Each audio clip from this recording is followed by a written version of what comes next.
Hello and welcome to an exclusive hour-long programme with one of my favourite people ever. EP, how are you? I'm very well, thank you. How are you? I'm lovely, because that's nice, isn't it? That people know EP means Elaine Paige. I suppose my radio show has helped with the... with the EP bit, because I sort of said this is, it's EP here, and Elaine Paige on Sunday being the radio programme. So, yes, everybody's beginning to get it, that it's not Elvis Presley we're talking about, or Eva Peron, or Edith Piaf. It's me, it's EP. How are you doing? Because you're such a trooper, you're always busy, you're always working, and you're always up to something. You've had such a great career like that. There aren't many people who have such consistent work. I've been very fortunate, I suppose you could say, though I struggled, initially for several years, in fact, before Evita came along, which of course was the one that changed everything for me. Although the press hailed me as, the star overnight and all of that. Of course, overnight stardom came after, I don't know, something like 12 or 13 years of hard graft. But that was the one that altered everything for me, and I have been very lucky since Evita to have...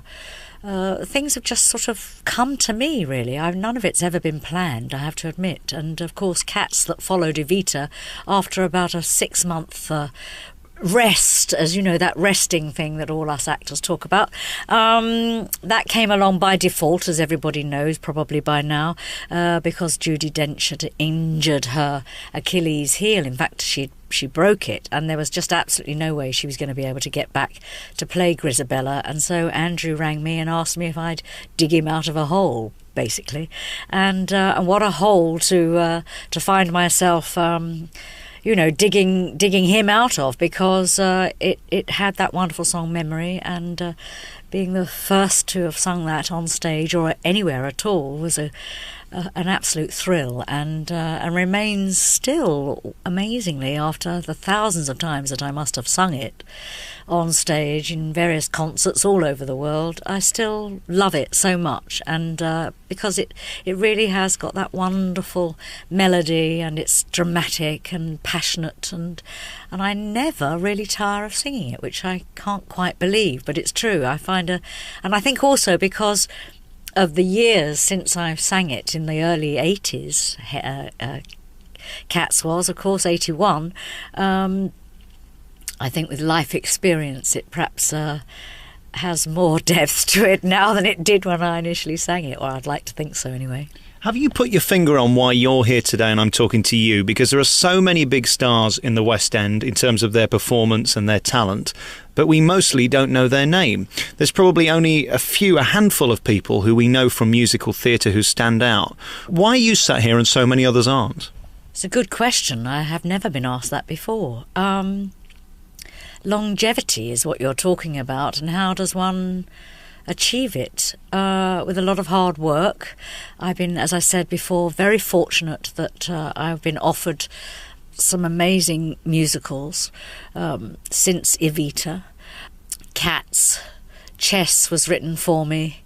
Piaf was something that my agent suggested to me because I was looking to spread my wings a bit as an actress, and that afforded me the opportunity to do that, because it is a wonderful story, the life of Edith Piaf. Pam Gems had written this marvellous play, basically, that had smatterings of music in it, and I read the play and just couldn't wait to turn the page, excuse the pun, but I couldn't wait to see what happened in the end. I didn't know everything about Edith Piaf's life at the time, but having read Pam Gems's play, I knew that I wanted to play her, and so I bought the rights to the play and held them for 5 years, something like that, and found myself a producer, found myself a director, and managed to therefore play the role. And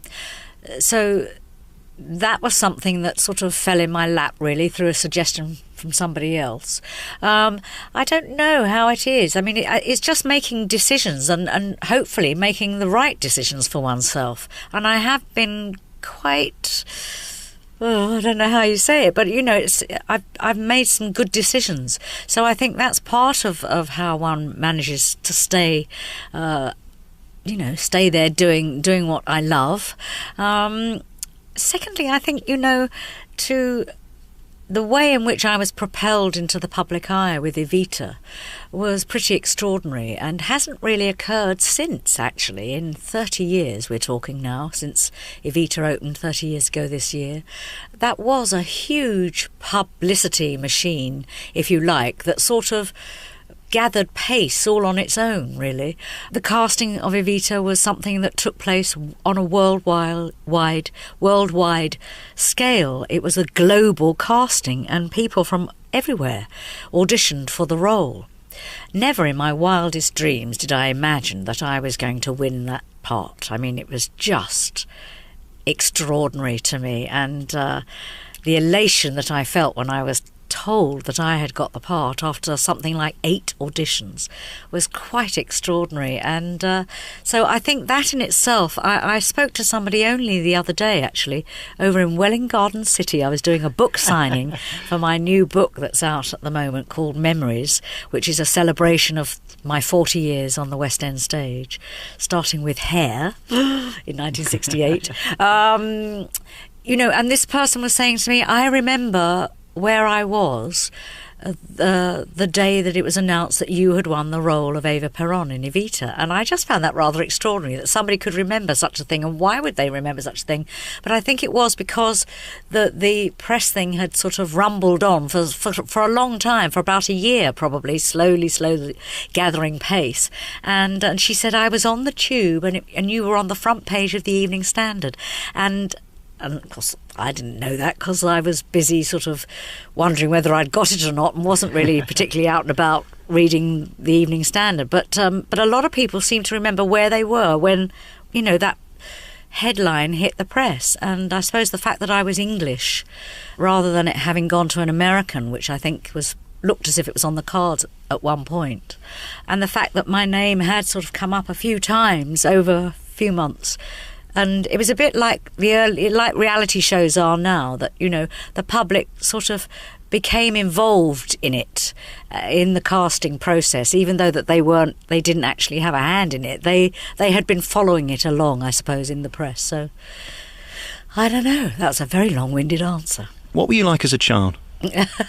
Oh gosh, well, short. Nothing much has changed there.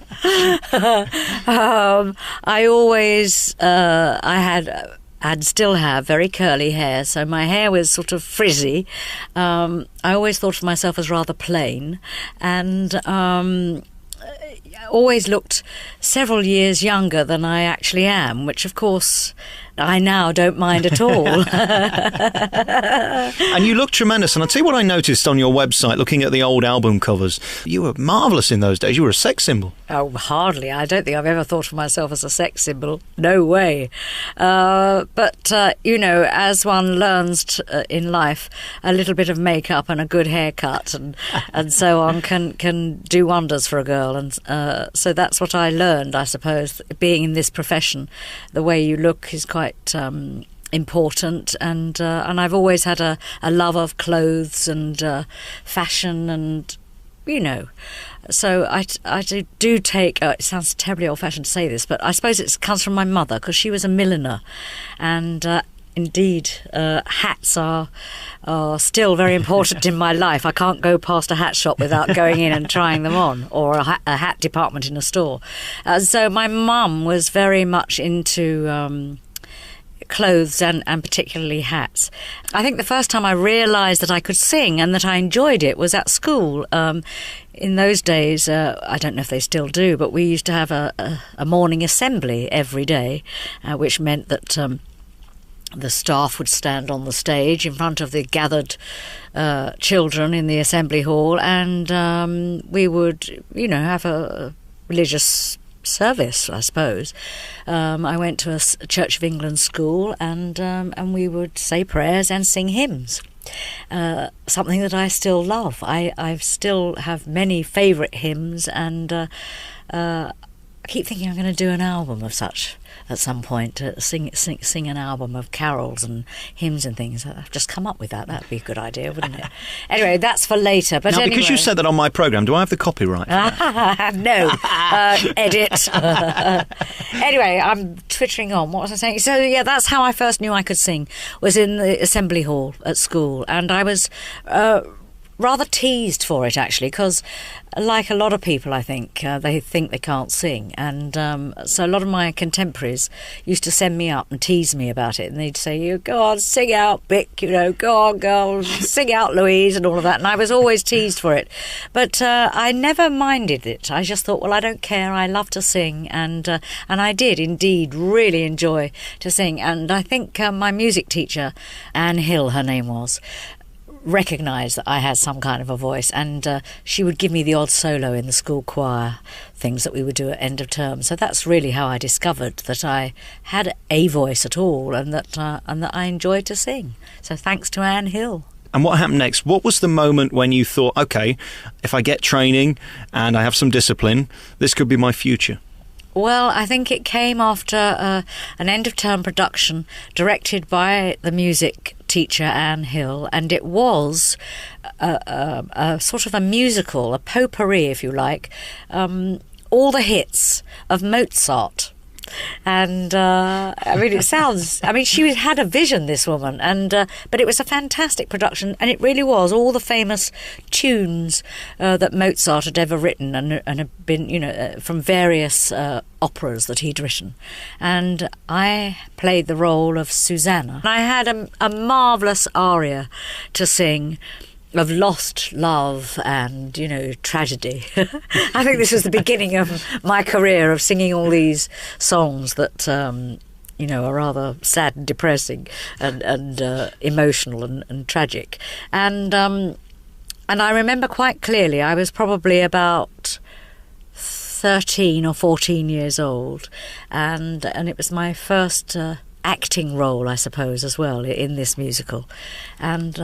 And while singing the song at the end of the aria, it was in the script that she had to break down in tears, and so, acting my socks off, there I was with all the parents sitting there watching their children in this end of term production.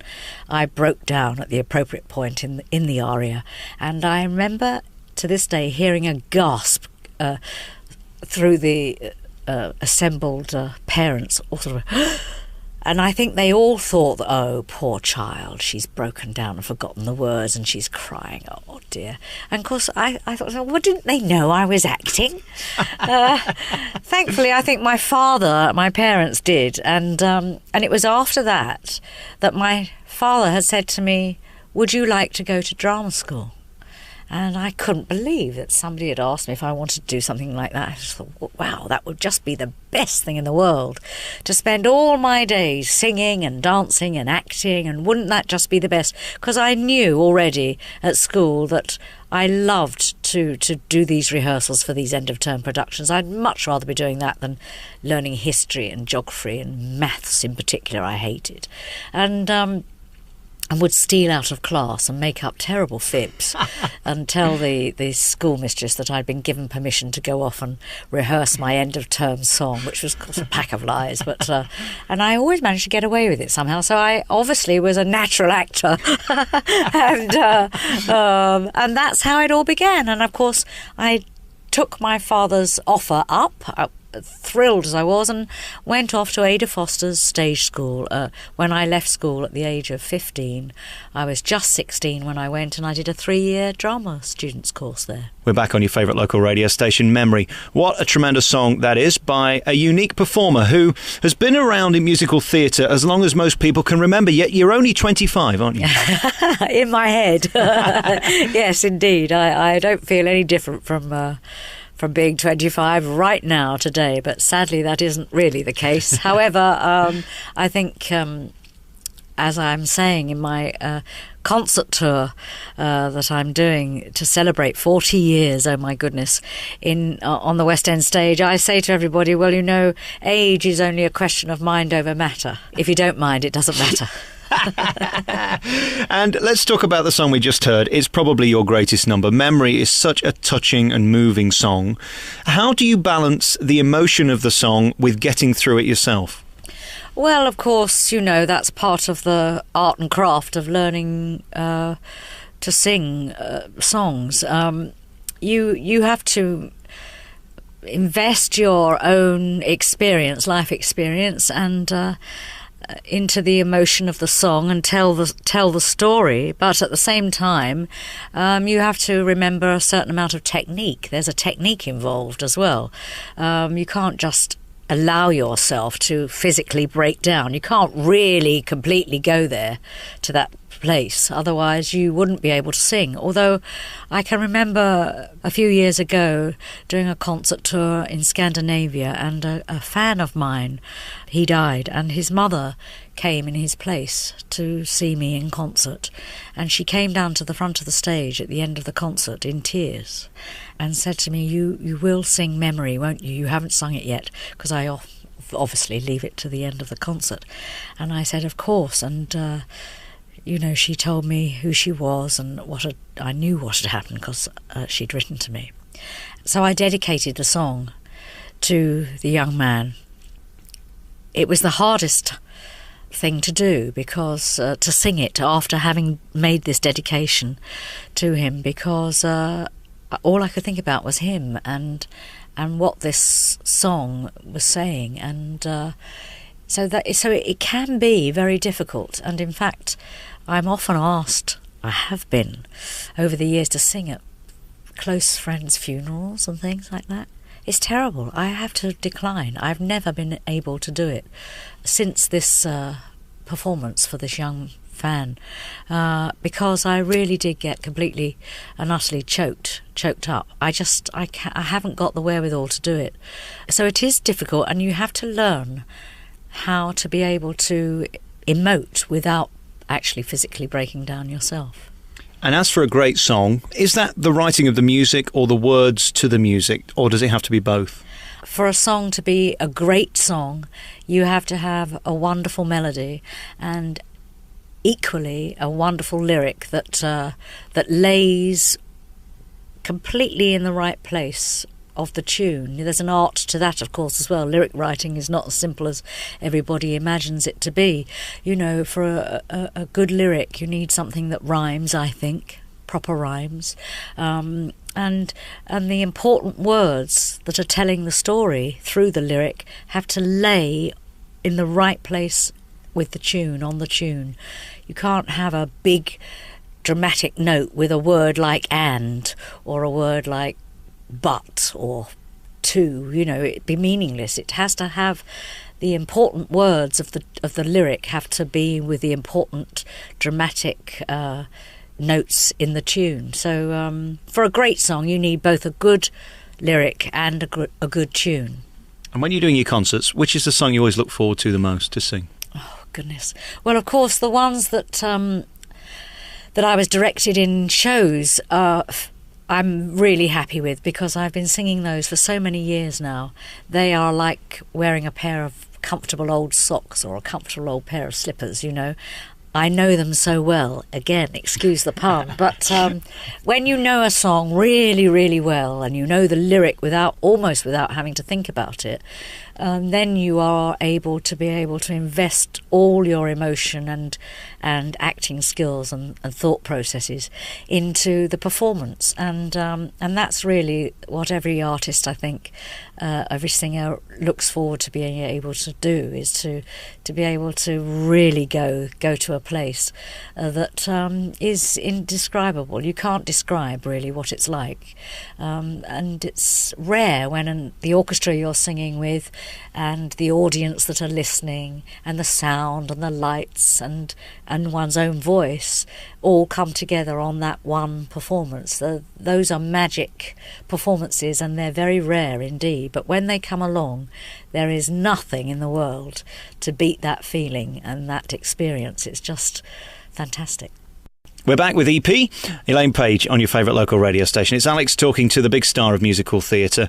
And for you, is it still a thrill when you go and see a show and you find somebody who makes the hair stand up on the back of your neck? I think the first time I saw Idina Menzel in Wicked was one of those moments where you think you're in the presence of a star. Do you look forward to that? Absolutely. It's fantastic.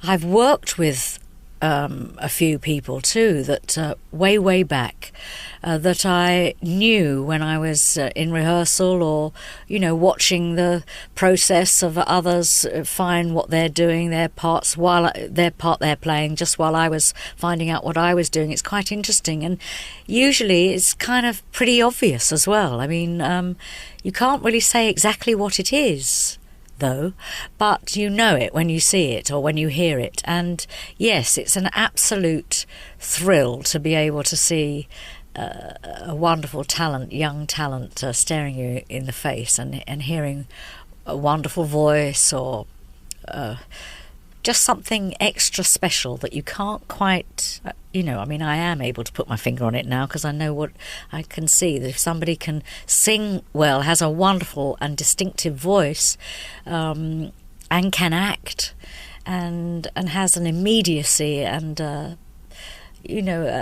warmth or an appeal, something that hits you, comes across the footlights. It's so obvious, and I think I first noticed such things when I was producing Anything Goes, as well as playing the lead in it here in the West End in 1989, a wonderful Cole Porter musical. And because I was producing, which was the only way I could secure the job for myself, by the way. Not something I would choose to do, and haven't done since, actually, because you're always wearing different hats, and it's quite difficult and very time-consuming. But watching the audition, being part of the audition process, a bit like we do now on television, watching the reality shows, it's quite obvious, when people have a talent. And it's an absolute thrill. Have you seen somebody recently who's really impressed you? Well, I've heard the voice of somebody a couple of years back now, and it's taken a while. I've been a great champion of his. Josh Groban has the most amazing, beautiful, beautiful voice. And I heard him first and just thought, wow, that is... And it just, it just does something to me physically. I mean, it really is the most amazing voice. I have since seen him on stage in Chess, playing the role that, when I played it, opposite Tommy Korberg.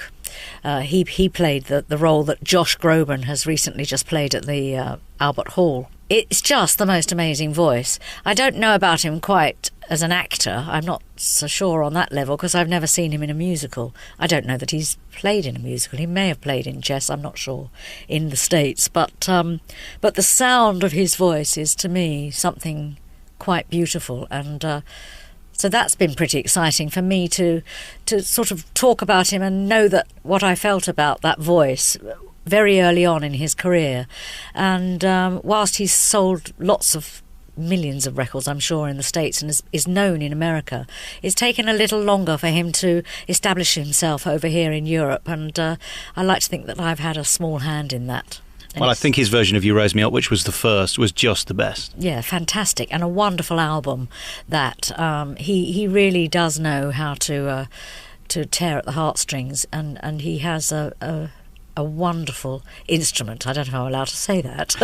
Let's play him. Let's play him while we're thinking about his instrument. Oh, let's play that particular song. Wonderful. Josh Groban and You Raise Me Up, here with Elaine Paige on your favourite local radio station. It's Alex talking to the Queen of West End Theatre. She's been doing it for 40 years. She's got a new book out celebrating her 40 years in pictures with a book called Memories. And you can also go to a website, which is elainepage.com, to find out about her tour, which is going all around the country in the spring.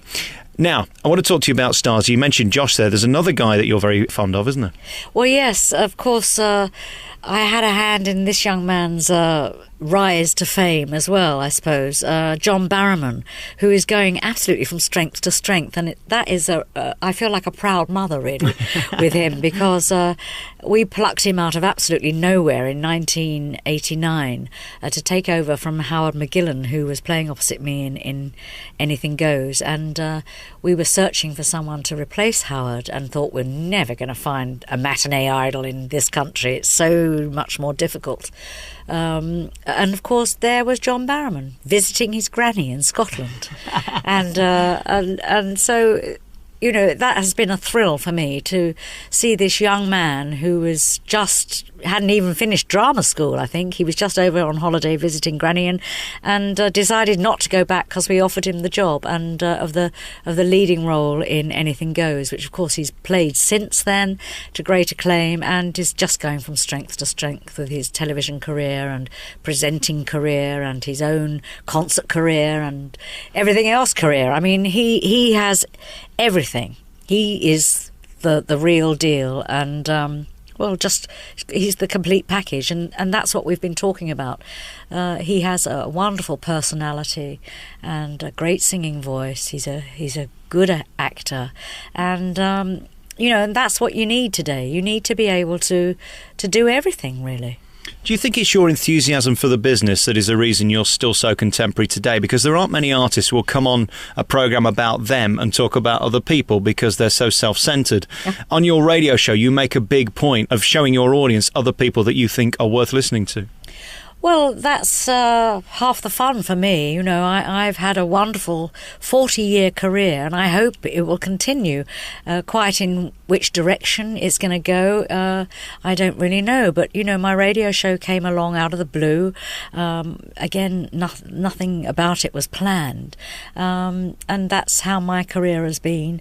And it's now affords me, this radio experience, to be able to find out about other people, and I'm enjoying that very much, I must say. And also, you know, when you've had the career that I have, I think as you know, one gets older, you have to pass the baton on to others, and to pass on your experience if anybody's interested in listening, because that's just the way it goes. You have to. Everything goes round in circles, and it's time now for me to do that, and I want to do that. And indeed, I've been doing some master classes and working with some young students in Ireland and in New Zealand and so on, and that's something that I want to develop more, to be able to pass on what I've learned, and hope that it will help the young ones. And are they writing shows like they used to? That's a difficult question, or not. Maybe it's not a difficult question. I don't think so, but that sounds rather... It sounds like all older people say, oh, wasn't like that in my day. So I think there may be a bit of that about how I feel about it. But I do think it's harder today to write something new that's going to really grab everybody's imagination, and it's so expensive to mount musical theatre, I'm talking about in particular. You know, everything is so expensive. So there are many more hurdles, I think there are today, than there were. I was very lucky in that the British musical renaissance, if you like, was through the 70s and the 80s into the 90s with Andrew Lloyd Webber and Tim Rice, and that was a resurgence of the British musical, and I was so lucky to be part of that from the beginning almost. There isn't another Andrew Lloyd Webber, apparently, is there, yet at the moment? It doesn't seem so, anyway. Everything comes in cycles, and let's hope that someone of Andrew's calibre and Tim will resurge, will come out of somewhere. But it doesn't seem like that at the moment. There's a lot of... I think America has slightly a better way of being able to give the new young writers a chance. They manage to get stuff on off Broadway, and if it's any good and captures the imagination, then it seems to make its way to Broadway, as indeed happened with me and the project here, Drowsy Chaperone, which began life, in a very small way at somebody's wedding, and then went off Broadway, made it to Broadway, and came to London. Those are very rare, but they are happening, and there are some new things coming on, but not enough. So but the theatre's still alive and still full of lots of musicals on in the West End, maybe a little too many, because now there are lots of musicals on and perhaps not enough people to go around to see them all. We're back with our remaining moments with Elaine Paige, and thank you for talking to us today, because you're ever so busy and you don't need to talk to riffraff like me. Oh, come on now. I think you're the most wonderful interviewer, and it's an absolute pleasure. It's always a pleasure to talk about oneself. And you mentioned earlier Drowsy Chaperone, which I saw you in, and I also saw on Broadway. A terrific musical, if ever there was one, and it didn't last, and it didn't succeed, and it was axed very quickly. Does your heart sink when you know you're in something that is very good, yet for some reason people don't turn up? Yeah, it is rather depressing, I must say, because, whatever you're in, a lot of hard work goes into it, from the whole team, really, from the actors to the crew backstage, the lighting designers, the dress designers, the director, the choreographer, everybody. We all work so hard to get something and to come to the stage for people's enjoyment. It was a very funny show, I thought, and very clever and witty. I don't think it was marketed in the right way, but then again, we were up against reality television, which is this new form that seems the country is engrossed with, and I can understand why, because it's fascinating television, but it sort of in some ways holds back new works, I think, because it's promoting mostly, and then certainly it was promoting revivals of famous musicals that everybody knows and loves, so they know when they're going to buy their very expensive ticket, which I can appreciate. They want to know what it is they're going to see and that they're going to enjoy it. And Drowsy Chaperone was a classic example of having a wonderful new musical that had an odd title. I don't think that helped it either. Nobody knew what it was about. It was a brand new piece, so nobody knew the music. But once those people were in the theatre, I've never heard a British audience laugh continuously for as long in one evening ever as they did when they did come to see the show. It was just a shame that it wasn't given a little longer to establish itself. It was just on the verge of it, but of course it was too costly to keep it running, so it had to close. So that's the sadness, is that sometimes new pieces of work don't get a chance. And would you ever get involved in anything like I Do Anything or one of those Maria programmes? No, don't think so. I'm an old-fashioned girl. And the feeling then when you're in a hit, is there any better feeling in the world than that standing ovation at the end? That isn't the reason I do it. It's lovely, of course, and that's the added bonus at the end of a performance. But for me, the reason that I'm doing what I'm doing is just that enjoyment of disappearing into playing another person, pretending to be somebody else.